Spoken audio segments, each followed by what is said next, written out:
యష్మి అయితే ఎలిమినేట్ అయిపోయింది. ఇదైతే మాత్రం డెఫినెట్‌గా ఎవరికి ప్లస్, ఎవరికి మైనస్ అంటే డెఫినెట్‌గా నిఖిల్‌కైతే ప్లస్సే అవుతుంది. ఎందుకంటే ఒక 2 వీక్స్ నుంచి మీరు అబ్జర్వ్ చేస్తే 2 వీక్స్ కాదు. ఆ రెడ్ టీమ్ టాస్క్ జరిగినప్పటి నుంచి నిఖిల్‌కి అర్థమైంది. తను ఎమోషనల్‌గా ఎక్కువ క్లోజ్‌గా ఉండడం వల్ల యష్మితో తన గేమ్‌కి అది ప్రాబ్లమ్ అయింది. అందుకే తనకి గౌతమ్ మీద అంత కోపం వచ్చింది. అప్పటినుంచే మీరు అబ్జర్వ్ చేస్తే మళ్ళీ దూరం పెట్టడం స్టార్ట్ చేశాడు. ఆ టాస్క్ తర్వాతే.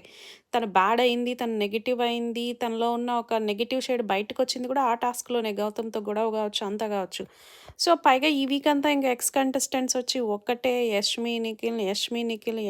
నిఖిల్ అమ్మాయిల్ని డౌన్ చేస్తాడని చెప్పడం అదంతా తనకి గేమ్‌లో యష్మి ప్రాబ్లమే. ఇప్పుడు యష్మి ఎలిమినేట్ అవ్వడం నిజంగా నిఖిల్‌కి ప్లస్. కానీ గౌతమ్‌కి మైనస్ అయితది. ఎందుకంటే యష్మిని ఒక ఈ వీకంతా మీరు అబ్జర్వ్ చేస్తే ఛాన్స్ వచ్చినప్పుడల్లా గౌతమ్ నువ్వు నిఖిల్, పృథ్వీ ఒక గ్రూపు, నువ్వు నిఖిల్ పృథ్వీ ఒక గ్రూప్ అనేవాడు.